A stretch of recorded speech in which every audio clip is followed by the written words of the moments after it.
Carissa. Nice to meet you, Carissa. You better get ready, because you're going to be cited some happy shit today.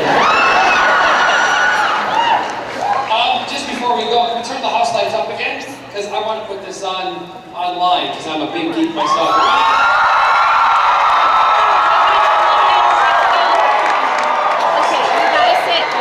Start out really quiet. Ready? I want everybody just to say nothing. But wait, it won't go to video. Ready? Here we go. And I'll count backwards from 3. When you get to 0, then just go nuts. Ready? 3, 2.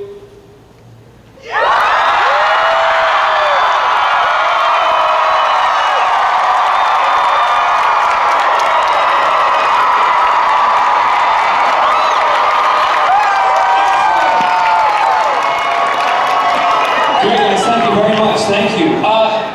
Well, it's great to be back. Second year in Phoenix. It's awesome. To see the con grow and grow and grow. You know, like the Phoenix from the ashes. Yeah, you gotta keep moving, girl. Come on, son. Keep moving. I'm gonna get you to sign some good stuff later. Don't you worry. All of you who've seen my panels, you know that I like to have a great time. I can hit a little hard sometimes, I can be a little soft, that's when I'm like, you know. But we're never soft in our house. Right, Scotty? Anyway. By the way, Scott's down here in the front looking at me like, oh my God, don't embarrass me. Stand up.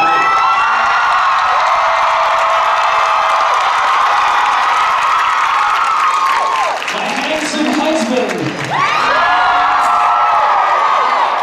Skinny waist and the big shoes.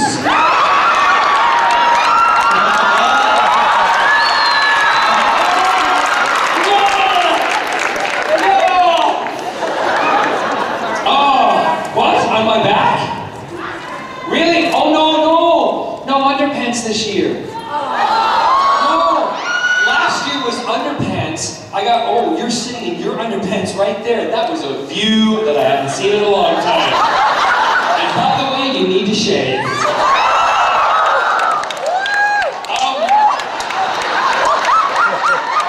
you see him there? He's there, look! Look at that!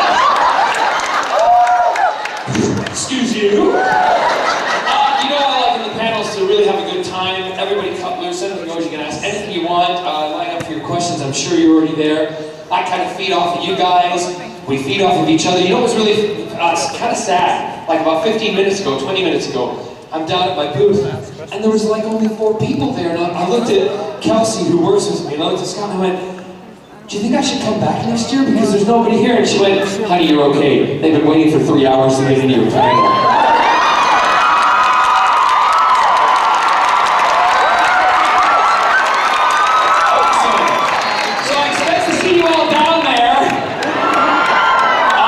So we're just going to start with the first question. From which side? Over this side?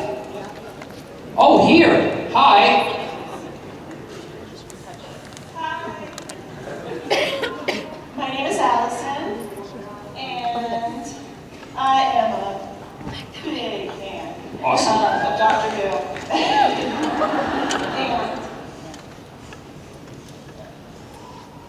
sort of a fan of Arrow. All right, sit down now.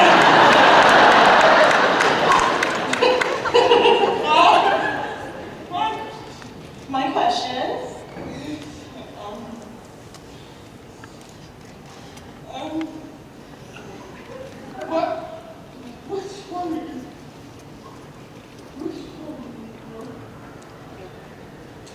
Which one is your favorite character? My favorite character, yes.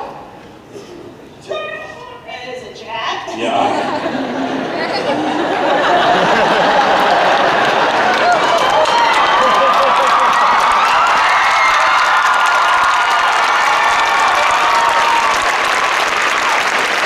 Obviously, I know who your favorite is. Well, your name's Allison, is that right? Yes. Okay, Allison, for me, I really never answer favorite questions because once I say who my favorite is, that means that I'm stuck. They'll always say, well, you can't say this is your favorite, this is your best. But I'll tell you right now I know that you love Jack Harckness. Jack Harckness was the one who, I love Malcolm Merlyn, I like being a bad guy. I like playing Jack Harckness because he was a hero. But Jack Harckness changed my life.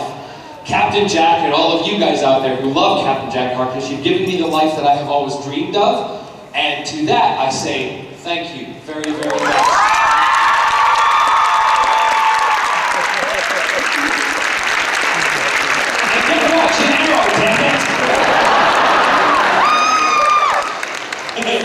Yes. Hi, Philip. I know there's a lot of Houdinians out here, but yeah. I'm getting to that and go with Arrow. Good, good.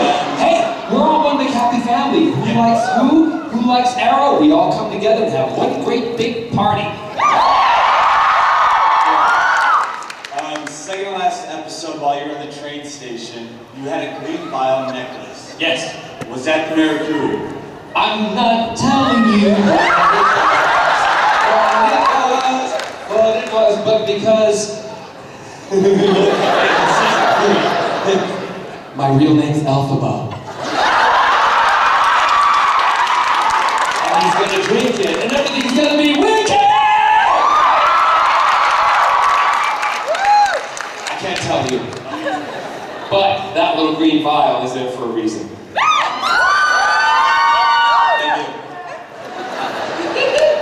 Yes. In Doctor Who, whose idea was it to come up with for Jack Harckness to be immortal, like can't die?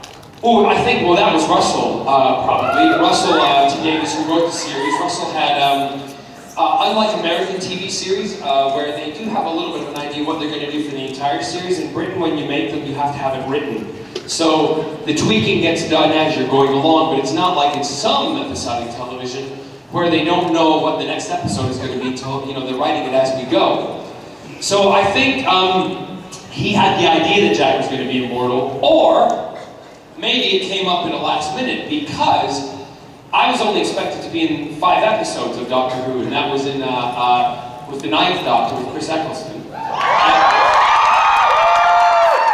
when I, you know, all of a sudden I wanted to play Jack as somebody that you didn't really like. And that worked, because people didn't like him at first. They thought, who's this selfish, arrogant, you know, butthead who's kind of thinking about himself, and he's caused mummy situation, you know, ruined everything. But then all of a sudden, they, you know, as the time went on, the different episodes, as I got the scripts, I was reading them and going, I really want to make him likable. I want to change him. I want him to be part of the team. And that was what the scripts were saying. So then all of a sudden I got the script and I turned the page and it went, and he dies.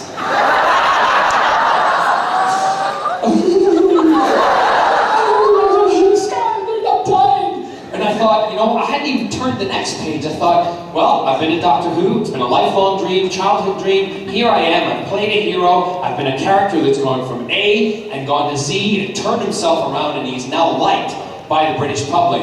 And then I went, oh, okay, just let's see what happens. And I turn it and it goes, and he comes back to life. So I knew that if they left me, and then I was pulled in for a meeting and they said, you know, we want you to be in more, but we have to establish David Tennant as the Doctor because Jack's a very strong character. It would be unfair to bring a new Doctor in and have you kind of dominating, although I would love that over there.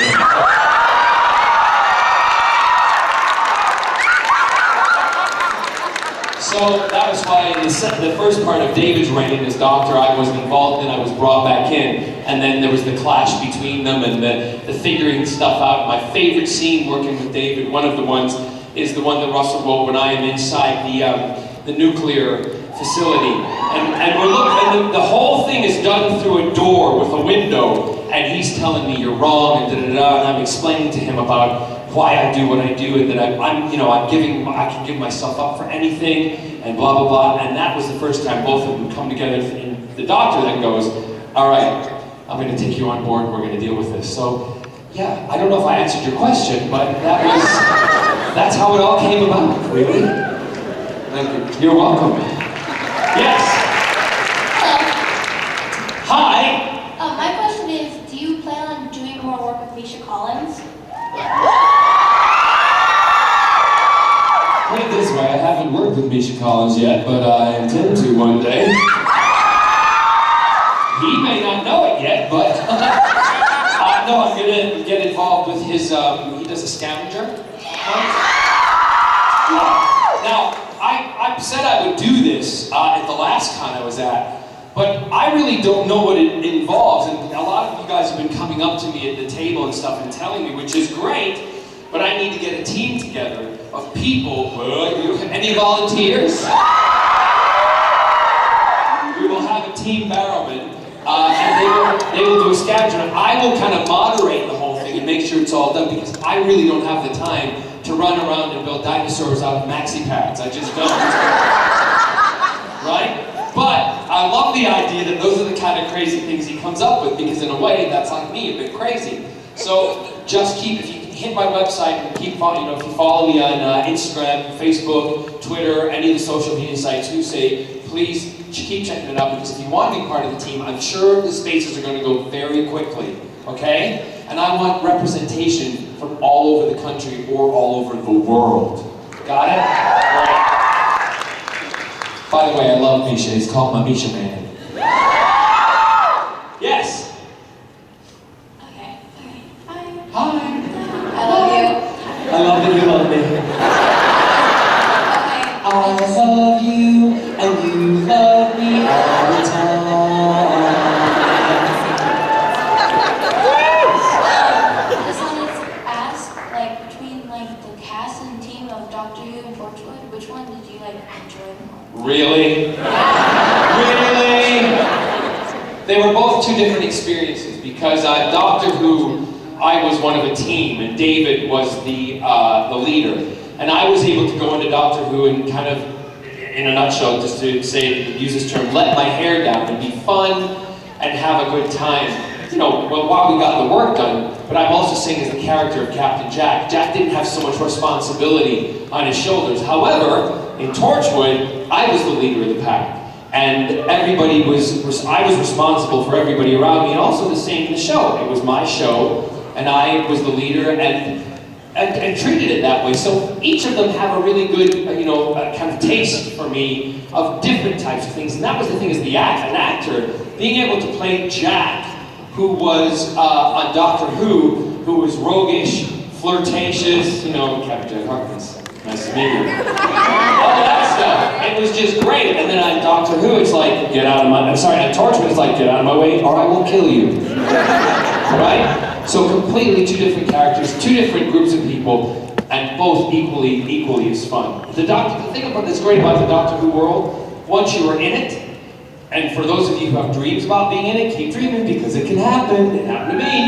Never thought it would. Boy, doing musical theater in the West End and on Broadway, and all of a sudden, there I am, one of the iconic characters now in Doctor Who. You're a part of the Doctor Who family for the rest of your life. And those of you who watch it, you're all part of it too.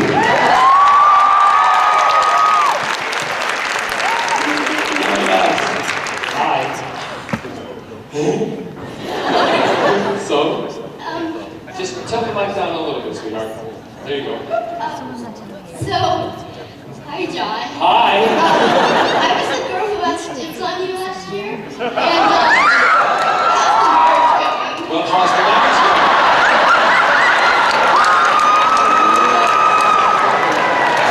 Well, now you've grown up. I don't know, you want to ask Scott that question? How's it going, Scott? He's going great. It's going really well. I mean, it's really nice that a lot of states, like Wisconsin yesterday,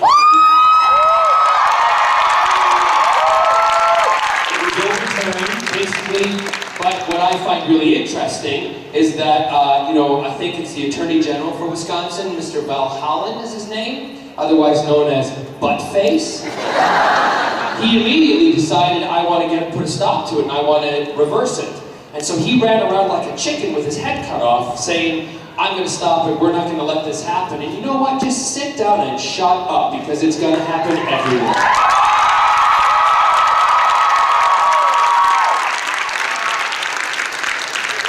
And you all need to be vocal about it in this state, because it needs to happen in Arizona.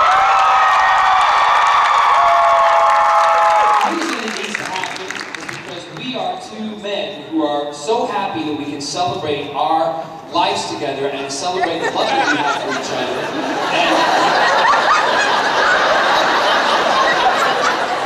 And can you be our princess? Carriage and the...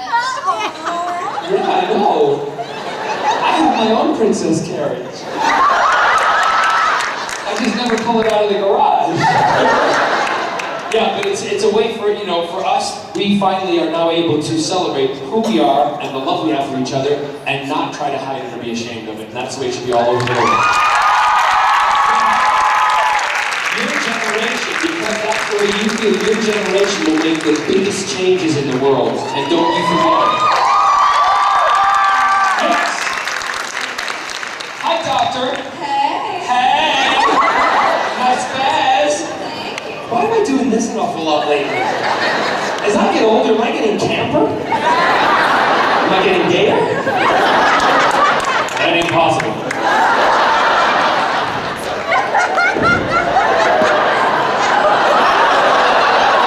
Yes.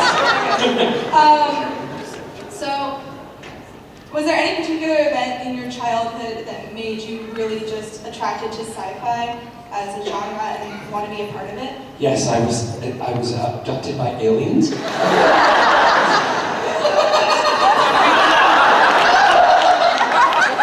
love that. I was interviewed in a TV show. What got you attracted to sci-fi? Well, I was probed by aliens when I was one of the most ethereal experiences. And, while I was on the planet, I felt my true inner alien was amazing. Amazing. They'd be like, what? Well, you don't get it, wouldn't you? My earliest sci-fi memory is when I was about 7, 8 years old, maybe 6, and I was in Glasgow, Scotland, where I was born. And yeah. All right, join me, sail Glasgow. So I watched Doctor Who like every other kid my age every Saturday night, and I watched it like this from behind the sofa.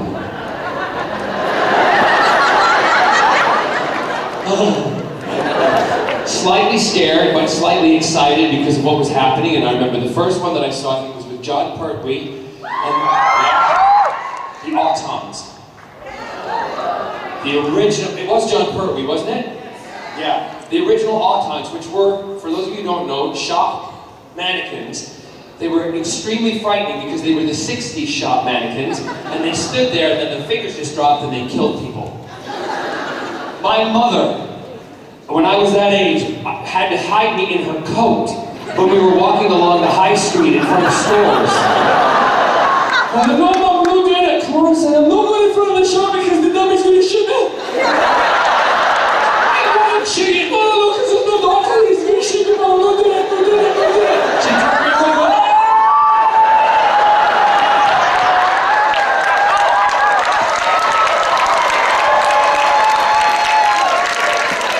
That was my first.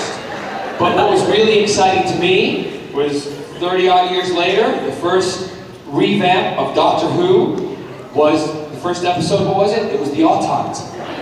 So, and I was already told I was going to be in the series, and I'm like, yes!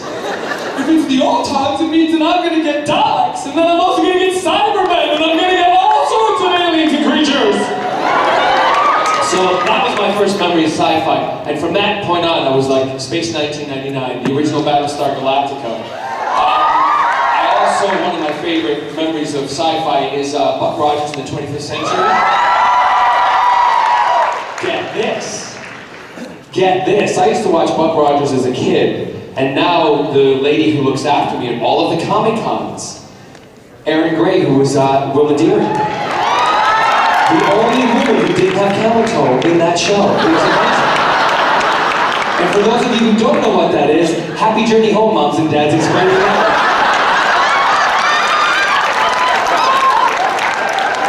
And if it's a boy, we call it a moose hoof. I gotta give it to both ends of the coin, alright? So yes, that was... So, can I ruffle your hair? No. If you touch this hair, your hand will crack. There's so much product in it that doesn't move. Don't touch it. Go ahead.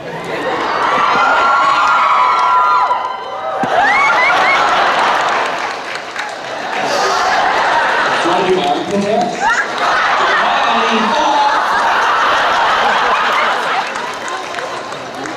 Sorry, I've got allergies and my nose is running. Do you mind if I blow my nose? 1 second.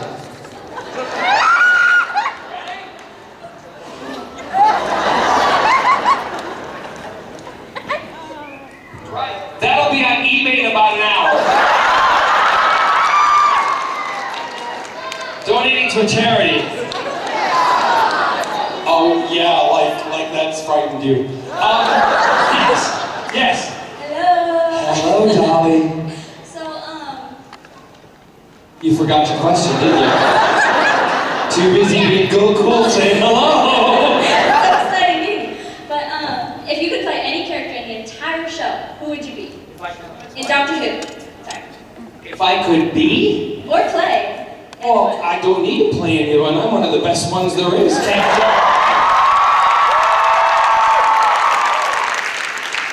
However, I did ask Russell, and I wasn't able to fit it in when I was doing Torchwood.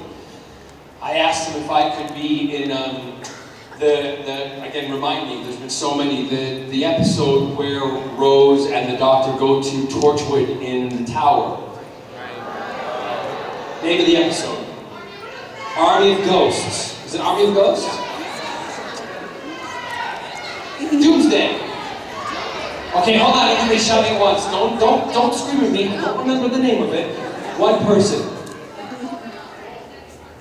Okay, the Army of Ghosts, and then the second part was Doomsday. Got it? Lovely, we're all happy. Okay, so for me, I said to Russell, please, can I be in a Cyberman outfit? No, I didn't. I wouldn't have time. I wasn't able to do it. I always wanted to be in a Cyberman's outfit. We would match. Well, I know we would, because you're Cyber. Yeah, so that never happened, because one of the aliens or monsters, as I called them as a kid, who I never got to fight when I was in Doctor Who, and I'm very sad about it, was the Cybermen. Because the Cybermen, Daleks, Davros, Centaurans, and also, who was the other one? No, the Slitheen. I love the Slitheen. Yeah. Not Felfotch. That was the other thing. Russell, when we used to get into the trailer, we'd come in the trailer every morning and it would be either David, Billy, me, or it would be David, me, or Billy, depending on Billy and I who got in first and got up early enough. And we would come in and we'd sit down and we'd be in the makeup chairs and we all had, our own makeup artists, and the guy who did David's hair did my hair for Doctor Who, but I had someone simple for Torchwood. It's getting really technical now, but the point is, we're all sitting in the makeup trailer, and when you'd always know the day when someone had a lot to say, because that person would not talk. They'd have the script in front of them like that, and we called that line fear. Because Russell, that first day with the Slitheen episode, that was my day! Hello? And guess what I had to say every other sentence? Rexicoricophalopatorius. And to this day, I will never forget Rexicoricophalopatorius. And I said to Russell, what do you do that for? And he went, did it deliberately. Sorry? Can you high-five me? Sure. But hurry up, because there's all these people want more questions. Thank you very much, sweetheart. Yay! Yes. So we actually have a question over here in the front row. Good. Hi. Hello, John. How are you? Awesome, thank you. Good. So is it boxers, briefs, or commando? You just want to get my pants off, don't you? Yes, sir. Well, I have to say, it's not boxers because I don't like it so loose. It's not boxer briefs because I have a tendency it falls out of a leg. It's briefs because it's all held snugly together.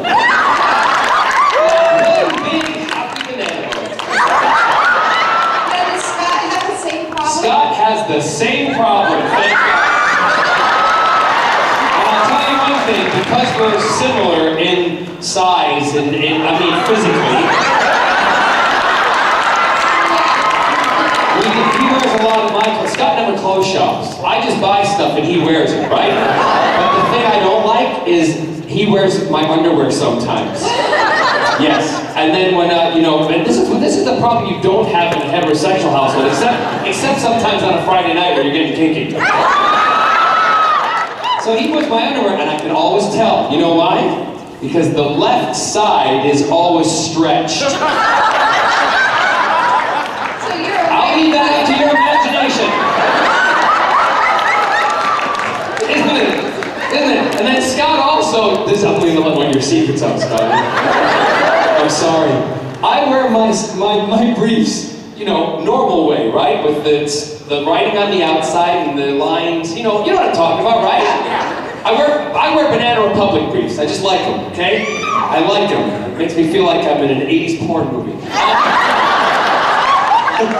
Scott takes the briefs and he turns them inside out because he doesn't like the lettering on his skin or the lines to mark. I know. And then he's dresses one way and he stretches them one way and then I have to put them on and it's like, no, thank you. It's like a marble ball in a bowling bag. So.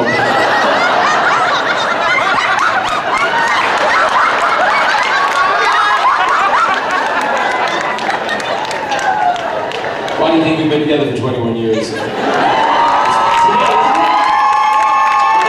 Next week. 21 years next week.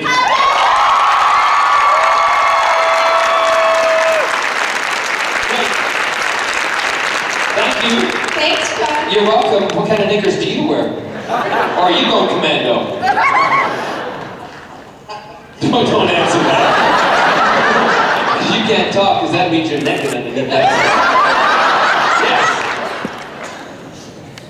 So, as a stage actor as well, what is the nerdiest thing that you got to perform on stage? The nerdiest thing I got to perform on stage? Yes. I've never really done anything nerdy. I'm trying to think. I mean, I'm a nerd every day of my life, so why do I play it on stage? I haven't played any nerdy characters. Scott, any nerdy characters I've played? Anybody remember any? Oh, the Intruder, yes! Many of you have not seen this. He was gay nerdy. Like, really gay nerdy.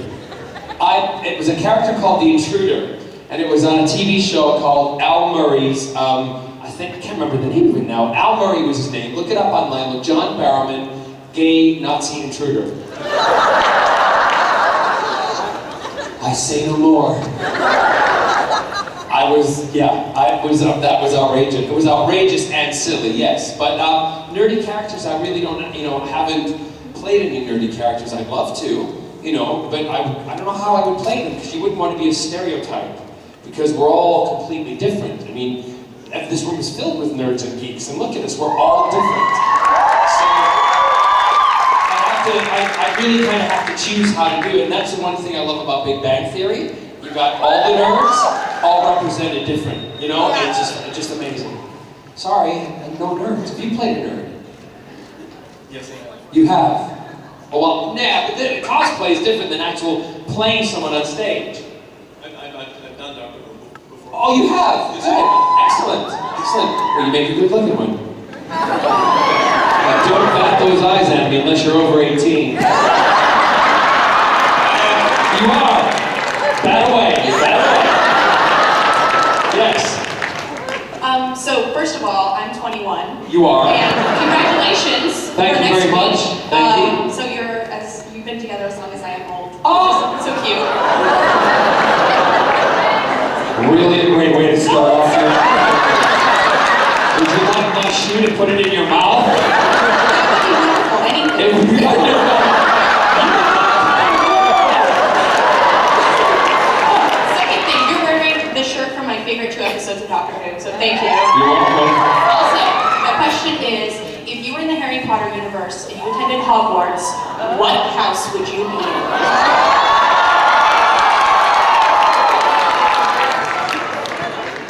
I create my own costume. It would be called Gay Fedora. You could be in my house, whether you're gay Fedora or not, just because you want a shoe in your mouth. You're welcome. By the way, I love Harry Potter, and the Harry Potter books, when they first came out in the UK, I got first editions of every single one of them for our nieces and nephews, and I gave the Harry Potter books to them, and that was one of the inspirations that when my sister and I were at a family cabin in northern Wisconsin, and we were, all the adults are down at the beach, drinking and having, swimming, and I was going to say having sex, but they weren't. That would be like, ooh, family. Dad, what are you doing? So, we're all down there, and all of a sudden we looked at each other, all the adults, and we went, where are the kids? And we snuck back up to the cabin, and they were all inside the cabin reading the Harry Potter books. And so my sister and I said, wouldn't it be great to create something that would be like that would capture the imagination of kids, and blah, blah, blah. And that was one of the reasons that the Hollow Earth series that my sister and I were was born. So, yay, Harry Potter! And then Daniel Radcliffe. I love him.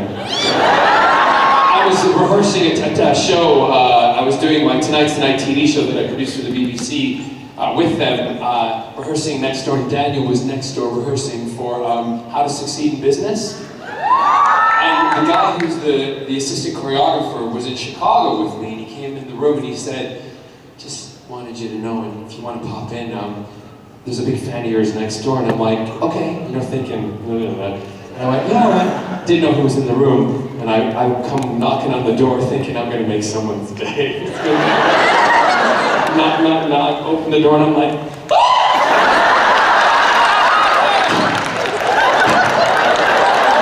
and he goes like that, Mr. Barrowman. And I said, you're still underage, I will not kiss you. Call me when you're 21. Well, he's a gorgeous guy, really, really down to earth, and one of those young men who's, again, himself, really doing a lot of great work within the industry, and I'm a huge fan, so anyway. Yes? Oh my god, I'm still giddy from the hug I got from you at the photo booth yesterday. Really? Yes. I give you hugs, don't I? Yes, you really do. Before I ask you my question, I want to know, what would the colors for Gryffindor be? Who? Your house that you want to make. Gryffindor would be, they would be pink. There would be orange, there'd have to be blue, okay, and white, okay? Pink, orange, blue, and white. Somebody make a flag. Pink, orange, blue, and white. Somebody make a flag. I haven't said it. Sign that one. My question is that some of us in the room sadly have not had the opportunity to hear you sing. So could you sing?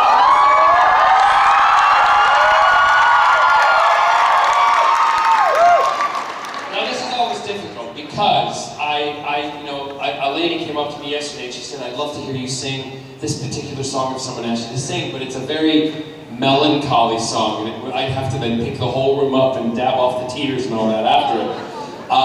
But I'm always, if someone says that's okay. I'm depressed today, that's fine, I can cry.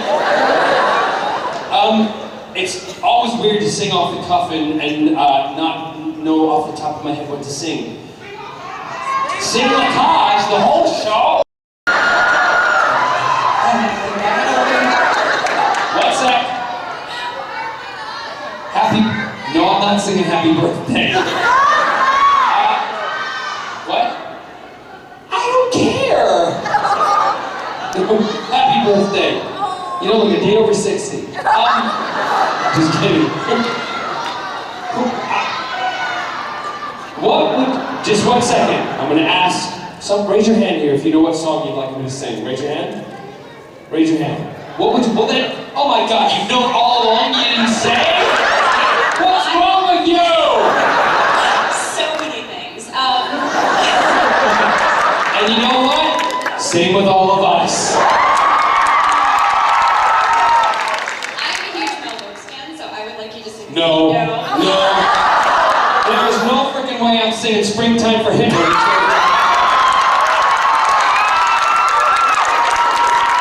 It was okay to sing in the movie, but not in this situation because it would go be a room of haters if we went and I did that. Me singing that and you all cheering? Wrong.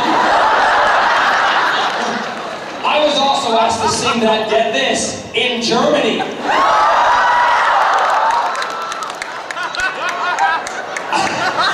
At a con in Germany, I'm like, are you mad? They're like, no, it would be very funny. And I'm like, it would. Really, it would. Look what's happened in Germany today. Not good. So yeah, and yes, you in the blue. Okay, all right. At words poetic, I'm so pathetic that I always have found it best, instead of getting them off my chest, to let them rest unexpressed. I hate parading my serenading, as I'll probably miss a bar. But if this ditty is not so pretty, at least it'll tell you how great you are. You're the top, you're the Colosseum, you're the top, you're the Louvre Museum. You're a melody from a symphony by Strauss. You're a Bendel bonnet, a Shakespeare sonnet. You're Mickey Mouse. You're the Nile. You're the Tower of Pisa. You're the smile of the Mona Lisa. I'm a worthless check, a crazy wreck, a flop. But if baby I'm the bottom, you're the top.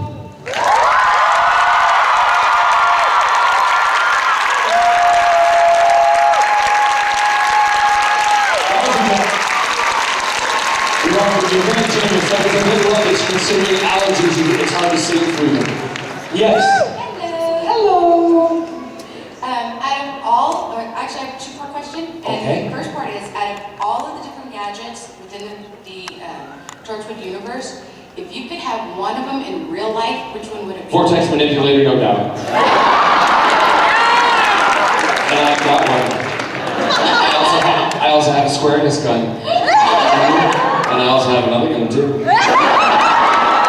then I was here last year for your panel. Yes. And I want to know, did you ever actually call that Marine? Stop going, what Marine? What Marine? You didn't show him the video from your panel? What? You didn't show him the video? We did stay in touch. Yes, we did. And he went off to train, gosh, I can't remember. I think he trained in San Diego. And then he wrote me a very nice letter while he was there training and how to keep in touch with them. And then he went to 29 Palms, which is outside of Palm Springs, where a lot of the Marines go before they are shipped out.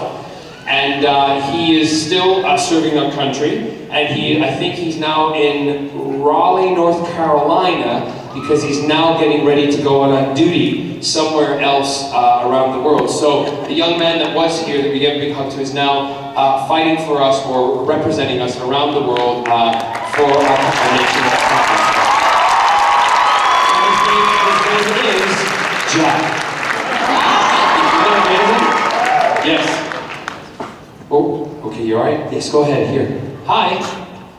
It's gotta be like, I want to see that video. I was just wondering, can I have a hug? I can't, sweetheart, because if I hug you, then everybody's going to ask for hugs, and I'll give you a high five.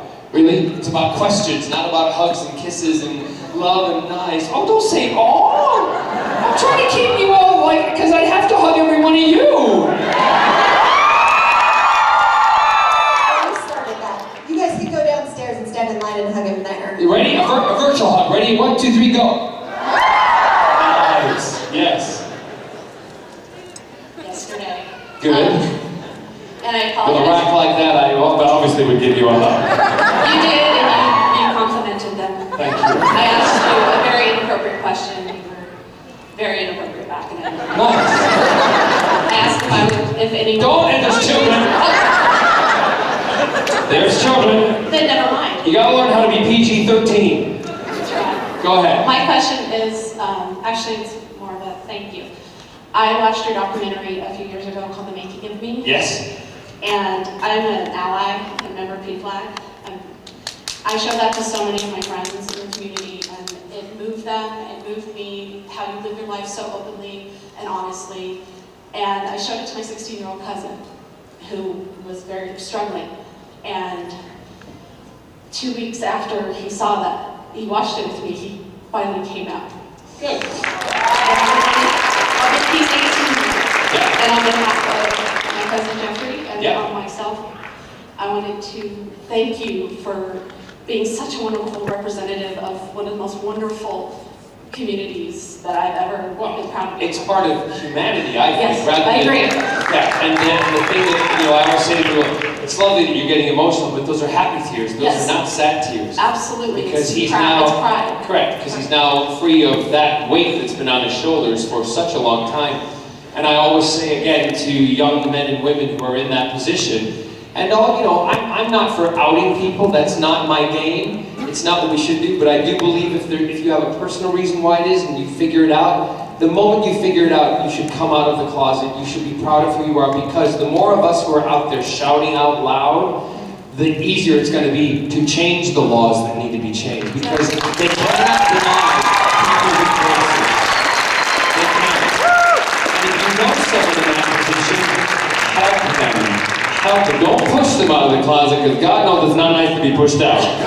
But help them with the stuff they're struggling with, and let them know that it is okay. Because, someone asked me last night, I did a thing for Equality Arizona, and I did fundraising for them.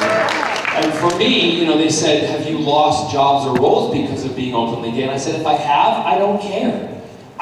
My father and mother told us all as children, myself, my sister, who obviously is a professor of English. She's also an author with myself. My brother's a sportsman, and he works for a gas company. They just hook a tube up to his butt and farts all day. I had to. Love you, Andrew. So they told us, no matter who you are, or what you are, or how you live your life, be the best that you can be in the job that you do, because then nobody can deny you. They cannot deny you anything. So that's what I say to kids. Just always be good. Always be the best that you can possibly be, because then it's harder for somebody to say no. When they do say no, you can go, oh yeah? Well, I'm going to prove you wrong. I'm going to do it anyway.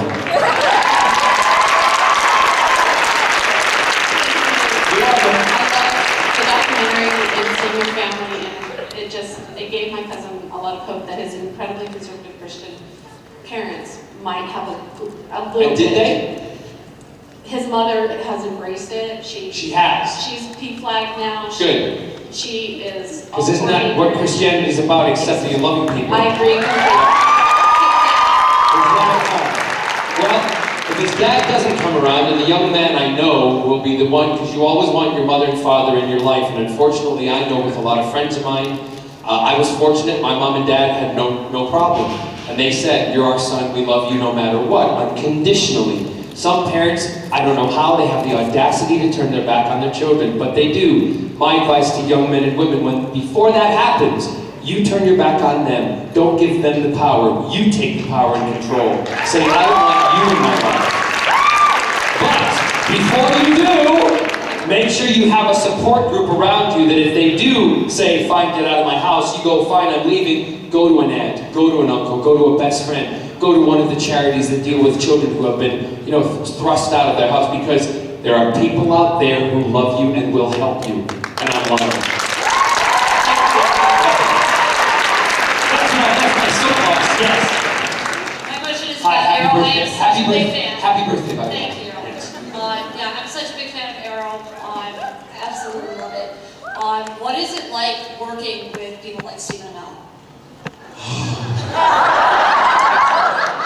Stephen and I sat up with Scott and Kelsey and Aaron and my sister. We sat in the bar at the hotel and drank until the wee hours of the morning, and we had a lovely time.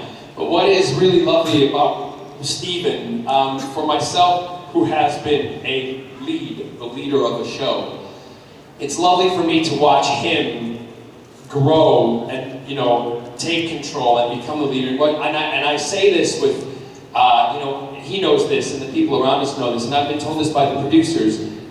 Stephen came to me a lot in the beginning to ask advice on how to handle certain situations. And I would give him my advice from what I had learned. It's because I wanted him to be successful. I wanted him to succeed. I wanted the show to be good. And you're only as good as the cast you got, but also, the leading man in the company or the leading lady, whoever it may be, they're the ones who lead the pack. And if you set them off on the right foot, then we're soaring. And right now, we are soaring. Because that man is doing a phenomenal job. But when I signed on to the show, I asked some of the producers, of course I'll do it, but I want a scene with him with his clothes off. And thank you, we have those pictures down at my booth. Yes.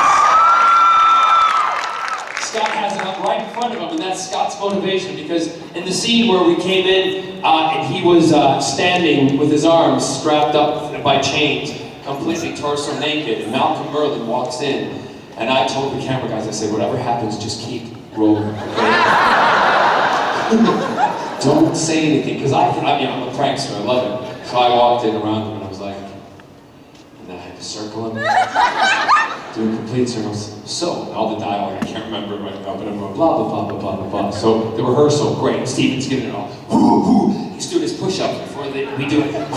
He's like, do you want to join me? I'm like, no, with a Danish coffee, I'll just watch. Can you do them one-handed, please? Pop the butt up a little bit more. So he's giving it all. And he gets up, chain him up. Ready to go. Come on, Merlyn, give me I'm like, cool. Action. So, Ollie.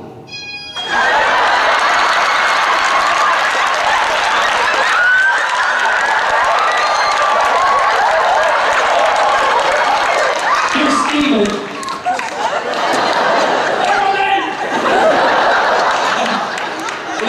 Time that ever our characters crossed paths, and this was not in the episode, they cut it out because they wanted to save it, was when Morgan was in the hospital. And I'm walking down the hallway, and Ollie comes back after he would know that I'm a bad guy, right? Ollie comes by, and I go, Oliver, and he goes, Malcolm, or Mr. Merlyn, and I turn, look at him, and then he has a scene up in the end of the hallway with Lauren's father, Laurel's father.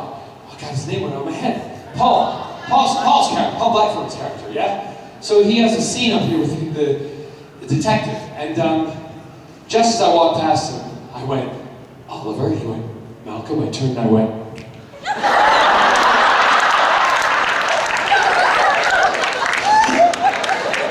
Paul's a method actor. Paul's like, yeah. So he's just seen me, well, Steven's like this. Paul's going, what's the matter? What are you doing? He's like, Barrowman! So I told Steven last night, get her ready. Because I'm coming series 3 and we're gonna have a good time. Yes. How much time? You have 10 minutes, so you want to go as fast Okay, as well, possible. sit down and give me my 10 minutes then, girl!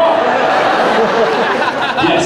Megan, I was Hi, Megan. when you first took on the role of Jack Harckness, did you see where they were going with the Face of Boe?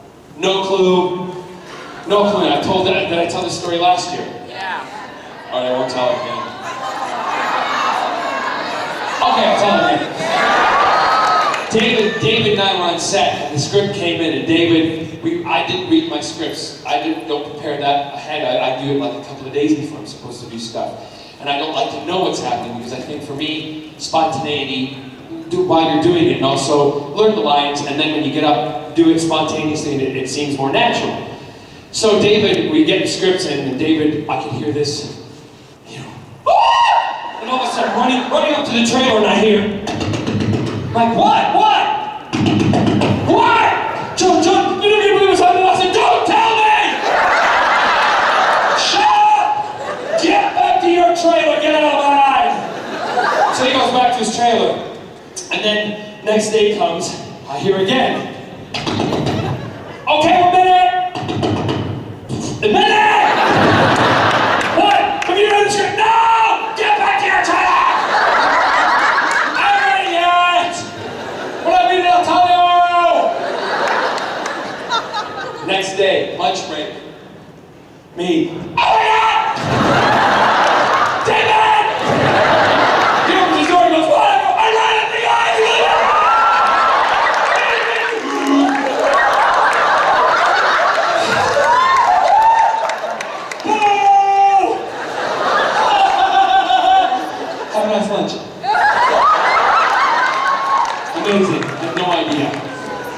called Russell. I said, Russell, what were you smoking when you wrote that? Good stuff.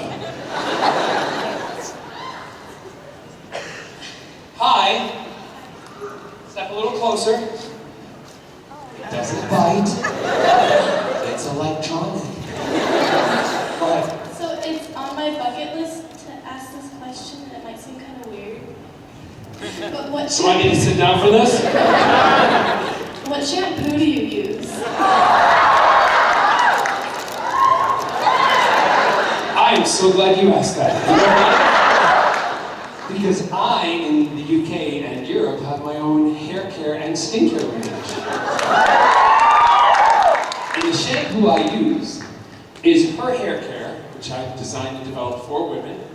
And it's made in Italy, all natural products, color sensitive. Because I am gray under this mop. And I color my hair. So, yes, that's what I use, her hair care. And it's available at QVC UK.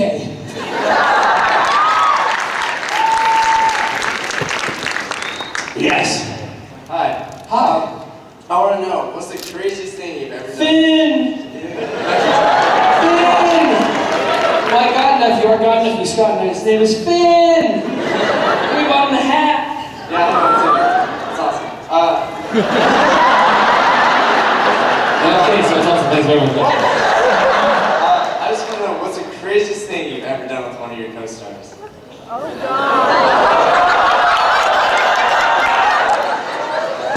Oh my gosh. Eve Miles. Who I love to death. Eve Miles. The craziest thing I've done. It's a song I've dedicated on the album, my new album, to Eve, which, by the way, was funded by all of my fans, and I'm overwhelmed and incredibly proud to say that it's the best album that I've ever done because you guys gave me the freedom to do what I wanted to do away from a record company. So thank you very much. It was amazing. And you can download it on iTunes, $9.99, 2 free tracks right away. There's a song on there dedicated to Eve, and it's a song that I've sung before in my concert tours, but we did a kind of vamp of it, kind of a Mumford & Sons style version of Listen to the Music. Because, again in Germany, Eve and I had been out with a bunch of the Connors, and we were having some drinks in the bar, and we had a great time. We went back up to Eve's room, put on Mumford & Sons, and we opened up all the windows in the hotel, and she and I then just threw our clothes off and danced naked around the room for about 2.5 hours, right? Yes, we did. And Eve's like, I wouldn't do that with my own sister, but Eve's like, you know, that soul sister with me, and we were just bouncing around. Next morning at breakfast, half of the other celebrity con people are eating breakfast, and they're like, hey! Great night last night. I'm like, yeah, it was great at the bar. They went, no! Great show on the other side of the building. I went, what?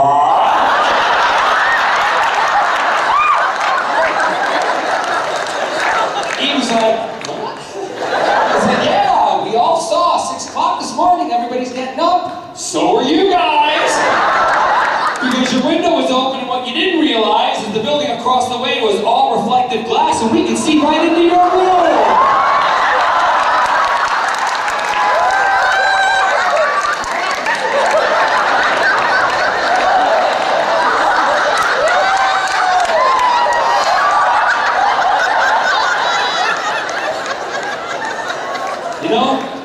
Do what you gotta do in life, right? Always live that moment, and boy, we lived that moment for 2.5 freaking hours. We lived it, and that's why the song now is dedicated to her on the album, and it says because we danced naked together in Germany. So that's one of the craziest things I've ever done. And also, every time she was on a close-up, I got my balls up and distracted her. Tennis balls. Yes. Hi, I'm Lauren, and I was curious as Hi, Lauren. Hello. I buy your perfume every year. Ralph Lauren. For my mom. Yeah. I was curious as to what... You don't care, do you? No, how old are you? I'm 13. 13. Okay, good. I was curious as to what has been your most enjoyable stage kiss, or your on-screen kiss?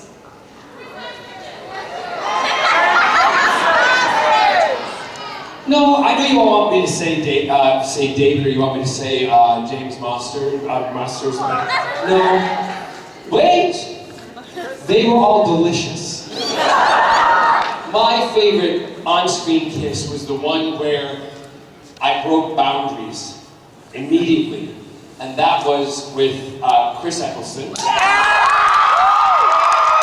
when I walked up to Rose, and I kissed her, and then Russell said to me, it's in the script, just do it how you feel, how you want to do it. And I said, well, I want to show that you love both of them. And I turned to Chris, and I went and kissed him, exactly the same way as I kissed Rose.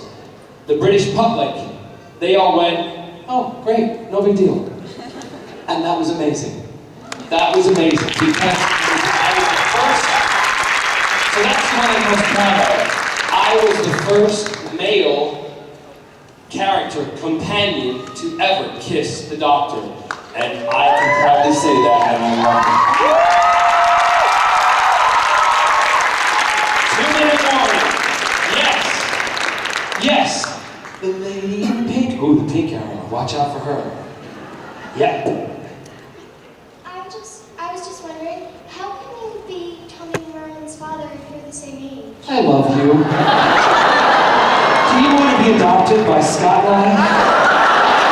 You want to get dads because you'll have the most fabulous clothes, and when you're 18, your high heels will be Louboutin. Hand back the war. Come look at us. Grab her, Scott. Is that your dad? Bring him too.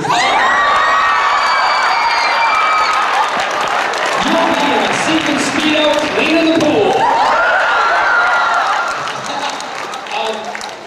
Interesting you asked that, because a lot of people say the same thing. Tommy is actually, you know, the guy who plays him is younger than me, really.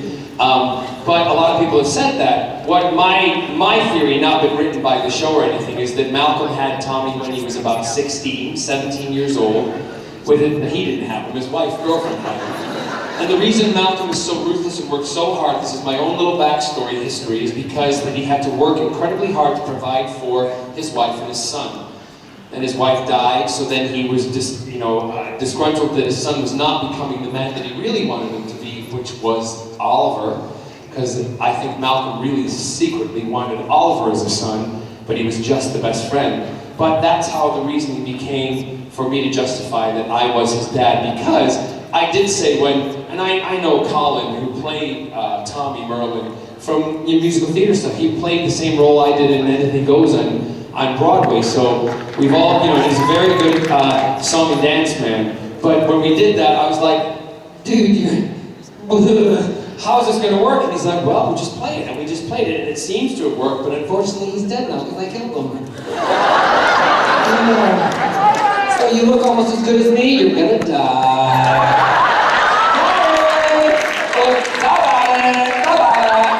Anyway, thank you for that, sweetheart. Give us a call when you need a handbag, all right? Can I just say thank you very much to you guys here in Phoenix. You are absolutely amazing.